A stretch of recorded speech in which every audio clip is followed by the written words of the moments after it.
É que sempre demora um pouquinho.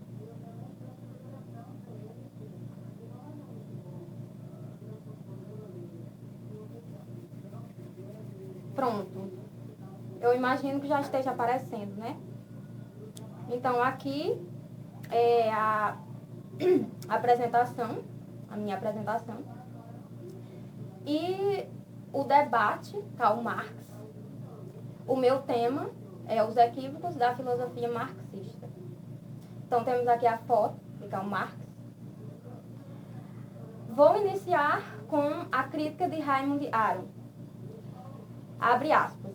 Não tiremos conclusões precipitadas do fato de a morte do capitalismo não ter sido demonstrada por Marx. Os regimes podem morrer sem terem sido condenados à morte pelos teóricos. Fecha aspas. Raymond Aron. Então, essa frase eu achei muito interessante trazer para o debate, porque Raymond Aron ele achava que tinha muitos equívocos, pensava que tinha muitos equívocos na filosofia de Marx, apesar de Marx ser o filósofo da praxis, que é a filosofia prática. Ele acreditava que Marx era, sim, um teórico, em alguns pontos. Os equívocos da filosofia marxista, segundo Raymond Aron. Então, aqui eu trouxe a foto do autor e também o livro que eu me baseei para o trabalho. Um dos livros, que eu me baseei em 2. Os equívocos da filosofia marxista, segundo Raymond Aron. Marx não foi o filósofo da alienação, como muitos pensam.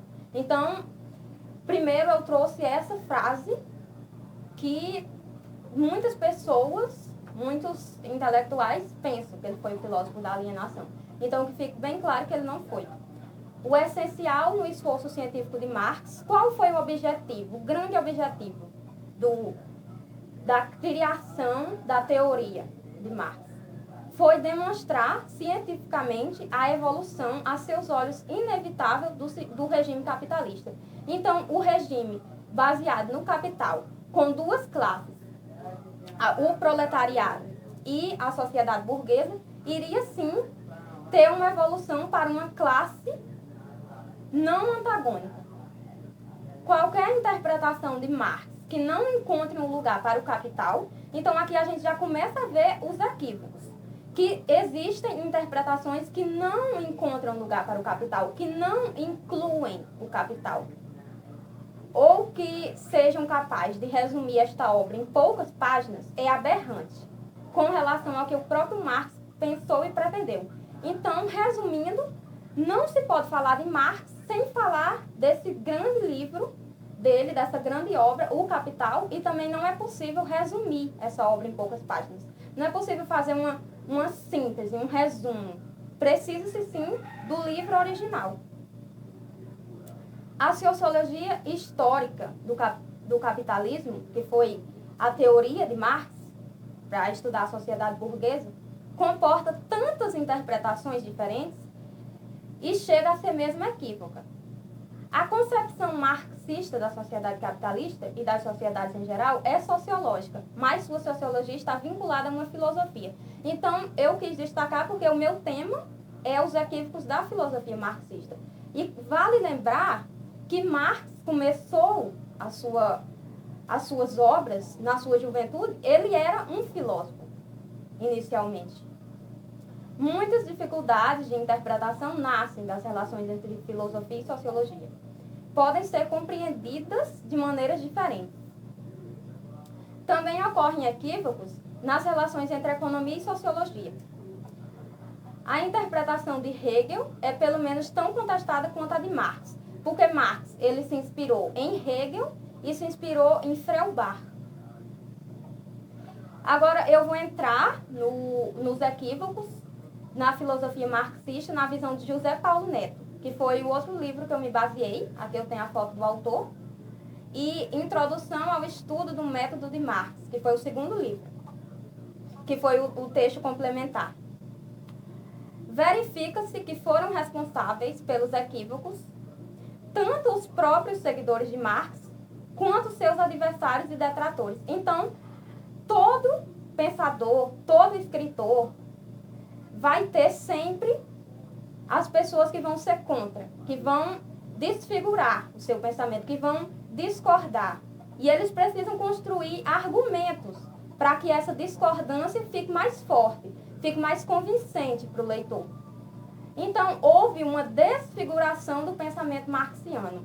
Deformações tiveram por base as influências positivistas. Então, quando os positivistas começaram a se inspirar na filosofia de Marx, começaram aí as deformações. E depois, as incidências neopositivistas. Surgiu, então, sobre a base da representação simplista da obra marxiana, uma espécie de saber total. Como se a pessoa recorresse às obras de Marx, iam ter um saber total sobre todos os âmbitos do mundo. Apresentou-se o método de Marx como resumível, que poderia resumir. Como eu já ressaltei nos slides anteriores, essa prática não é aconselhável, porque não pode ser resumido. Para que o conhecimento não demandasse os sempre árduos esforços investigativos. Então, são horas e horas de leitura, horas e horas de reflexão para você chegar a uma conclusão, a um entendimento. Engels, que era o amigo de Marx, e também escreveu com ele algumas obras, protestou contra o procedimento desse gênero. Abre aspas. Mas a nossa, de Marx e dele, concepção da história é, sobretudo, um guia para o estudo. É necessário voltar a estudar toda a história. Devem examinar-se em todos os detalhes as condições de existência das diversas formações sociais, antes de procurar deduzir delas as ideias políticas, jurídicas, estéticas, filosóficas, religiosas, etc., que lhes correspondem. Fecha aspas. Marx, Engels, página 107, itálicos não originais. As deformações tiveram por base influências positivistas, como eu falei no slide anterior, dominantes nas elaborações dos principais pensadores, Plekhanov e Kautsky, da Segunda Internacional, organização socialista fundada em 1889, de grande importância até 1914. Então, nessa organização socialista internacional é que houve também uma deformação do pensamento de Marx, das ideias de Marx. Essas influências não foram superadas. Antes se viram agravadas, inclusive com incidências neopositivistas. Então, novos positivistas, novas ideias positivistas, começaram também a deformar esse pensamento. No desenvolvimento ideológico ulterior da Terceira Internacional, organização comunista, que existiu entre 1919 e 1943. Então, uma foi a organização socialista, a primeira. E a segunda foi essa organização comunista, culminando na ideologia stalinista. Então, Stalin foi um grande personagem, um grande idealizador da revolução, da União das Repúblicas Socialistas Soviéticas. O pensamento de Marx, inicialmente, teve 3 influências, como foi falado na apresentação anterior.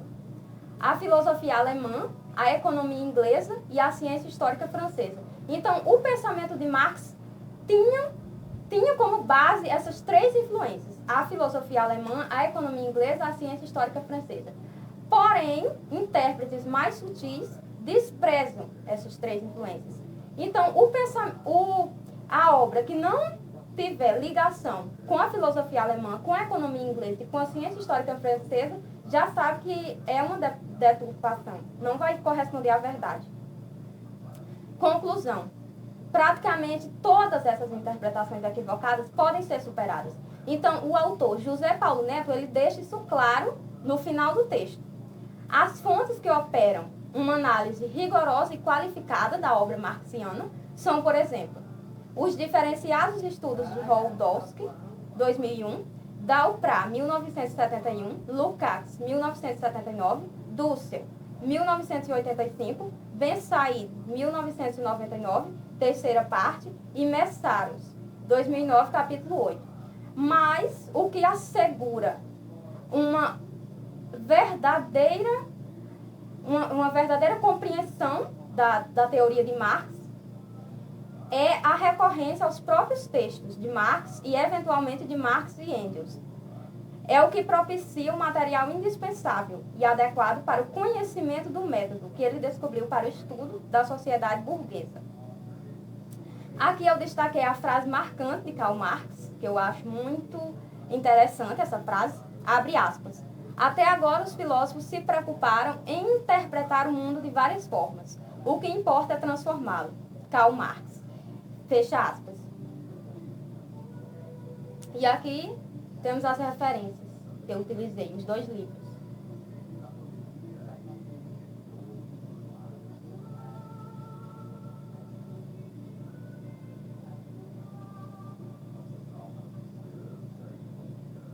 Professora, a senhora pode reproduzir o vídeo para mim ou eu tento reproduzir?